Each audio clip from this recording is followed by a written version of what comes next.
So a man was going down from Jerusalem to Jericho when he fell into the hands of robbers. Robbers who stripped him, who beat him, and who left him for dead. We shouldn't be surprised, should we? That was a bad road. Jerusalem was on the top of the mountain, and Jericho was on the bottom.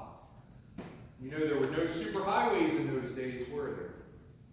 The narrow road wound down the mountain as nicely as a road could wind down the mountain. In the days before bulldozers and dynamite, that kind of tells us that road probably wasn't that good. Lots of curves and lots of places where you could fall off the edges. Lots of possibilities for ambush. Lots of thieves to prey upon lonely travelers. Most people, when they had to travel that road, they did so as a group. Thieves thought nothing of attacking a man traveling by himself, but might hesitate a little bit to attack a convoy.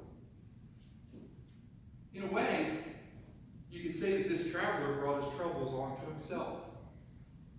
If he had been more cautious, he would have joined others going down the road, been part of a convoy. But he chose to go it alone. And he paid dearly for that decision, didn't he? Those robbers stripped him, beat him, and left him half dead on the side of the road. And 3 men passed by. One was a priest. We expect the priest to help, but he passes by on the other side. And there are lots of reasons why he might have done this. The wounded man might have been dead, and Torah law prohibits priests from touching a dead body, ever, period. Or the priest might be headed for the temple to conduct services, and a priest wouldn't want to be late for services, would he? But I don't think that was the reason. The priest was going down the road, and down is in the direction of Jericho, not Jerusalem. So I don't think the priest had pressing duties at the temple. Or the priest might have feared an ambush. There were robbers in this area. The presence of a wounded man proved that. Maybe the robbers left this man alongside the road to entice someone to help and stop. Maybe this isn't a wounded man at all. Maybe he is one of the robbers lying in wait for someone to stop. Or maybe the priest just didn't want to get his hands dirty. Priests dress well. They wouldn't want to stain their clothes. To help the wounded man, the priest would have to get dirty, have to get bloody. He would have to get off his donkey and try somehow to get the wounded man up onto it. And then he would have to lead that donkey several miles into town. And once he got to town, what would he do? With the wounded man's life at stake, those seemed like trivial reasons for passing by on the other side. But lots of people pass. They pass by because they don't want to get their hands dirty, or because they don't want to be bothered. It happens every day. On my many trips to New York City, and on more than one occasion, I saw men laying on the sidewalk, and people just walk by. I've actually seen them just step over them and just keep on going. And I was one of those people who would just walk by. Me and my group of friends, we assumed that they were just drunks, sleeping it off on the sidewalk. Some of them probably were, but some of them probably weren't. In our gospel this morning, Jesus then went on to talk about a Levite who came along. A Levite was a priest's assistant. Both were holy men. Perhaps the Levite will stop. But he, too, passes on the other side. For the same reason that the priest passed by, I'm sure. But then Jesus says that a Samaritan came along. That doesn't surprise us because we've all heard this story before, haven't we? But you can be sure that it surprised the people who Jesus was talking to that day. Jesus had started at the top by introducing a priest. And then he, because the priest is the best of the best. And then Jesus came down a notch and introduced a Levite.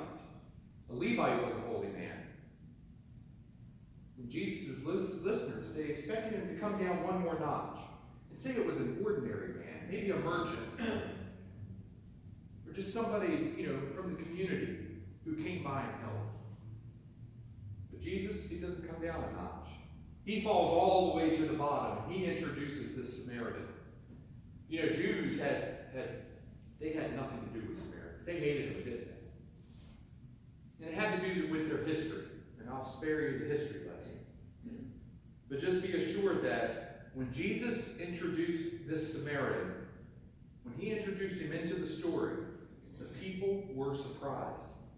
They expected Jesus to introduce an ordinary person who would do an extraordinary deed. But the Samaritan, he wasn't an ordinary person. He was an outcast. He was scum. But Jesus says that the Samaritan stops to help the fallen man.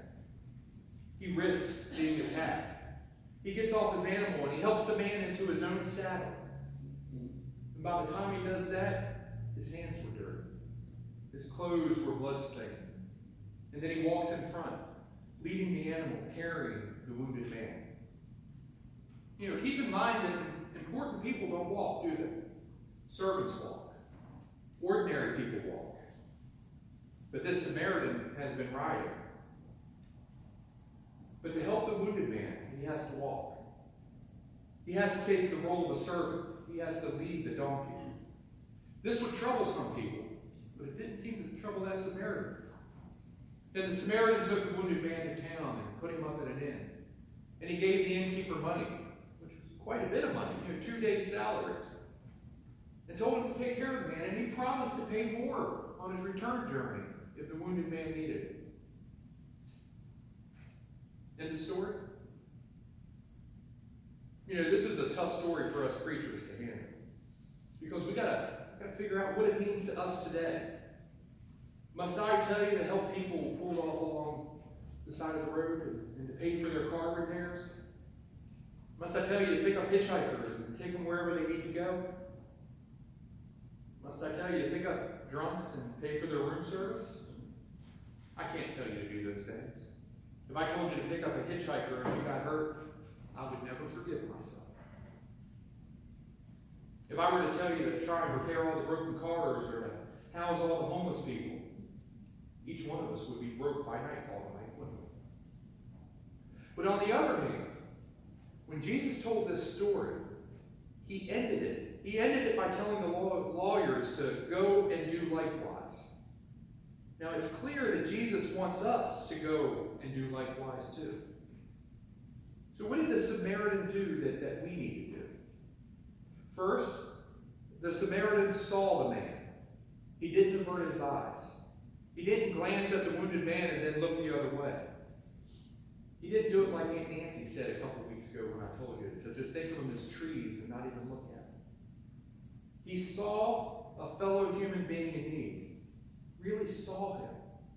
He saw his wounded body, but he also saw his precious soul. And then he was moved with pity. The Greek word that is used in the Bible speaks of the bowels. This Samaritan was moved with pity to the depth of his bowels. He felt the wounded man's pain, and we might call that love from deep within. And then he did what he could do to help. And as it turned out, that was quite a bit. If he hadn't been riding a donkey, he couldn't have gotten this man to town. No way. But he was riding, so he had the means to help.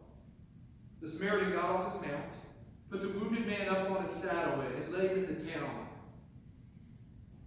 Led him to the inn, and then gave the innkeeper money. Quite a bit of money to take care of him. And Jesus says, go and do likewise. Jesus doesn't expect any of us to help everybody. But he expects each of us to help someone. To see someone. To care about someone. To feel someone's pain. To render assistance. To help as we are able. To love the other person as we love ourselves. To care about the other person's welfare as we care about our own. And my friends, if each of us would do that, what a different world this would be. You've probably heard this story, but it's worth retelling. Two people were walking along the beach, and they saw a number of starfish that had been washed up on the shore. They were in danger of dying. So one of the people, they picked up a starfish and tossed it back in the water. And the other person said, "That's not going to make any difference, you know." The first person picked up another starfish, and as he tossed it in the water, he says, "It'll make a difference to that one." None of us can love everyone, but each of us can love someone. None of us can help everyone, but each of us can help someone. And that, my friends, is the gospel truth. In the name of the Father, and the Son, and the Holy Spirit.